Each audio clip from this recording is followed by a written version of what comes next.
جب میں اس کی بارگاہ میں عرض کروں گا نا مالک بڑے دروازوں پہ گیا ہوں کوئی نہیں میری سنتا، بڑے درد کے ساتھ میں نے کہا ہے پر فریاد کو کوئی نہیں پہنچا، اے اللہ تو ہی میرا رب ہے، پھر تجھے نہ کہوں تو کس کی بارگاہ میں جا کے کہوں؟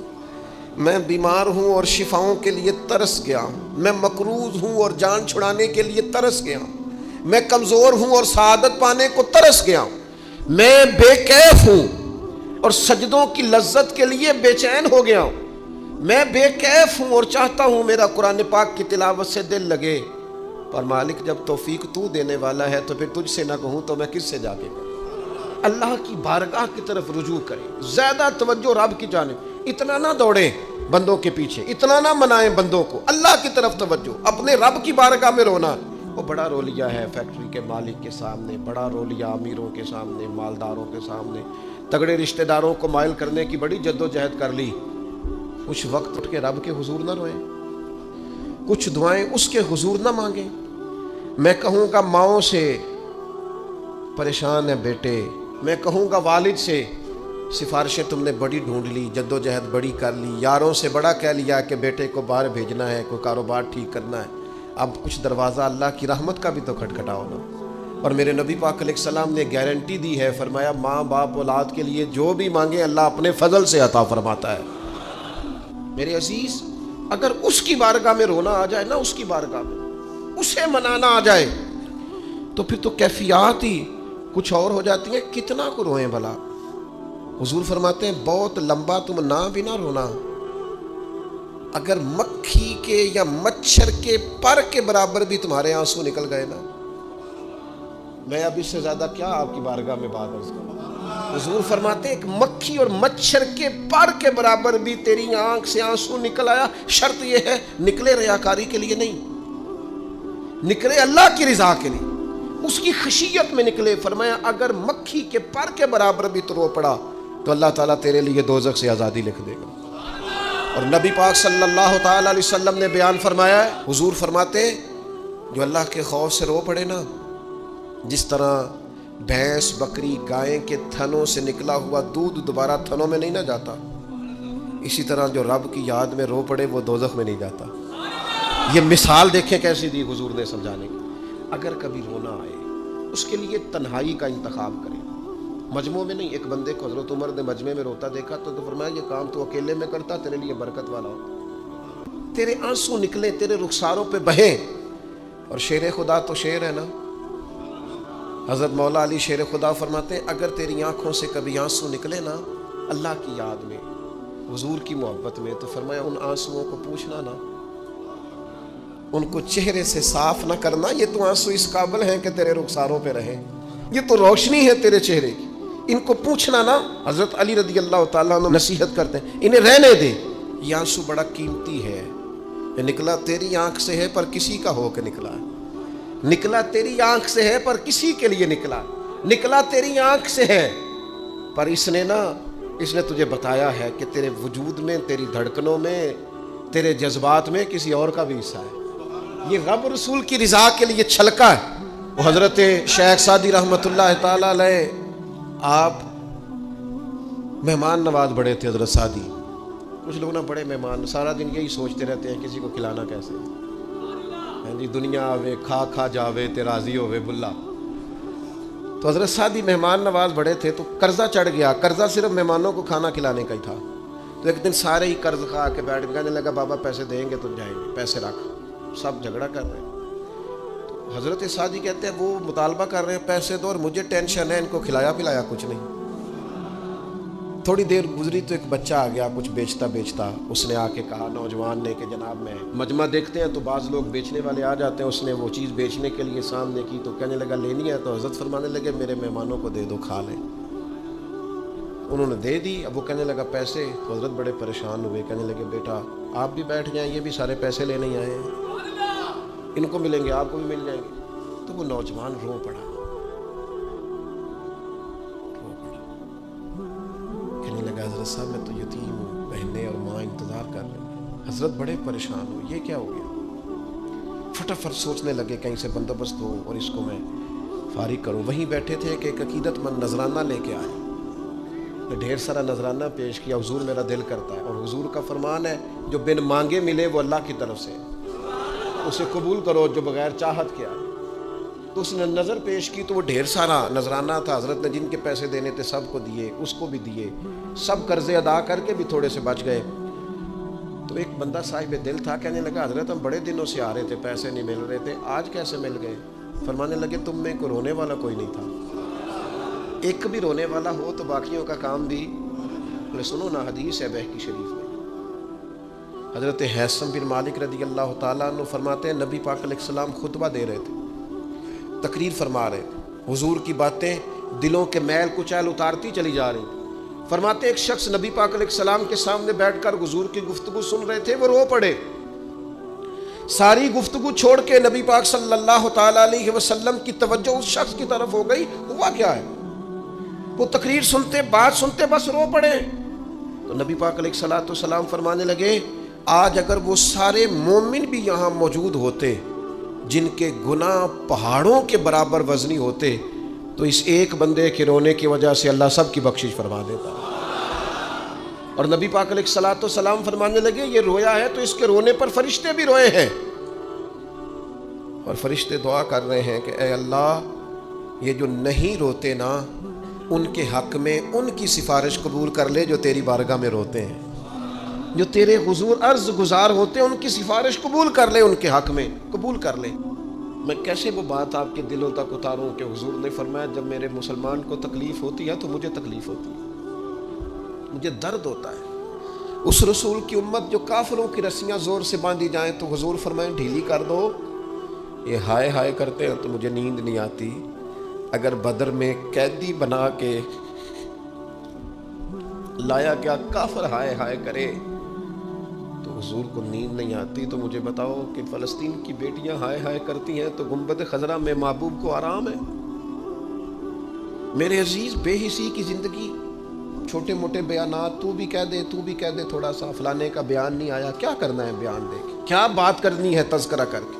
دوستو آؤ رو کے دیکھ لیا ساری دنیا کے سامنے، کچھ رب کے سامنے رو کے نہ دیکھ لیں؟ اب اسے کہے نا، اب حضور کی بارگاہ میں عرض کر کے نہ دیکھ لیں کہ تجھ سے فریاد ہے اے گنبد خضرا والے، اب کعبے والوں کو ستاتے ہیں کلیسا والے، اور کی اگر تو نے دل مسلم کی دل جوئی نہیں پھر ہمیں تانا دیں گے بت کہ مسلم کا خدا کوئی نہیں۔ اب اللہ رسول کی بارگاہ کی طرف رجوع نہ کر لیں، اب چھوڑ نہ دیں سیاستدانوں کے گلے، اب چھوڑ نہ دیں دنیا اقوام متحدہ کی بات اور سلامتی کونسل کی بات، اب اپنے اللہ کی جانب رجوع نہ کریں۔ دیکھو نا نبی پاک صلی اللہ تعالیٰ علیہ وسلم نے ہمیں فرمایا تمہارے آنسو قدر والے ہیں، رب رسول کی بارگاہ میں بہانا، ان کو ضائع نہ کرنا۔ عزیز بھائیو، یہ آنسو جو اللہ رسول کی بارگاہ کی طرف بہتے ہیں یہ اللہ کی رحمت کو متوجہ کرتے ہیں، یہ مالک کریم کے کرم کو مائل کرتے ہیں۔ ہمارا مسلح آباد ہونا چاہیے۔ وہ مجھے ایک دوست کہنے لگے صرف دعا کریں فلسطین کے لیے، آپ نے کہا جم کے دعا کریں، صرف دعا کرنے سے کیا ہوتا ہے؟ میں نے کہا دعا کرنے سے پہاڑ ہل جاتے ہیں اپنی جگہ سے۔ میرے رسول پاک رات کو دعا کریں تو صبح فاروق اعظم جیسے لوگ آ جاتے ہیں دین اسلام۔ نبی پاک علیہ السلام رات دعا کریں نا، دعا، اور بدر کی رات حضور دعا کریں تو اللہ 7,000 فرشتوں کو بھیج دیتا ہے مسلمانوں کی مدد کے لیے۔ صحابہ فرماتے ہیں میدان بدر میں ہم کسی کو قتل کرنا چاہتے تھے لیکن اس کی گردن پہلے سے کٹ کے گر جاتی تھی، فرشتے آئے ہوئے تھے۔ آج ہمارے ساتھ اللہ کی مدد ناراض ہو گئی ہے، ہم سے رب کی مدد ناراض ہے۔ ہماری مجموعی غلطیاں، قومی کوتاہیاں، بددیانتیاں، رشوت خوریاں، ہمارے جھوٹ، ہماری بد اخلاقیاں، مجموعی طور پر سوسائٹی کی مادہ پرستی، اخلاقی رویوں کی گراوٹ، لوٹنا، اپنا حصہ وصول کرنا، جگہ جگہ پہ کمیشن مقرر کرنے، ہر شخص کا ذات کے لیے سوچنا، اللہ کی مدد پھر روٹ جایا کرتی ہے، ناراض ہو جایا کرتی ہے۔ سب سے ضروری کام یہ ہے، سب سے ضروری کام کہ اللہ کی مدد شامل ہو۔ سب سے ایک صحابی تھے، ایک جگہ انہیں شہید کیا جا رہا تھا تو کافر چاہتے تھے کہ ہم ان کی لاش کو معاذ اللہ ثم معاذ اللہ بے حرمتی کریں۔ انہوں نے عرض کی مالک تو میرا مددگار ہے، اس بیابان جنگل میں میری مدد کرنا۔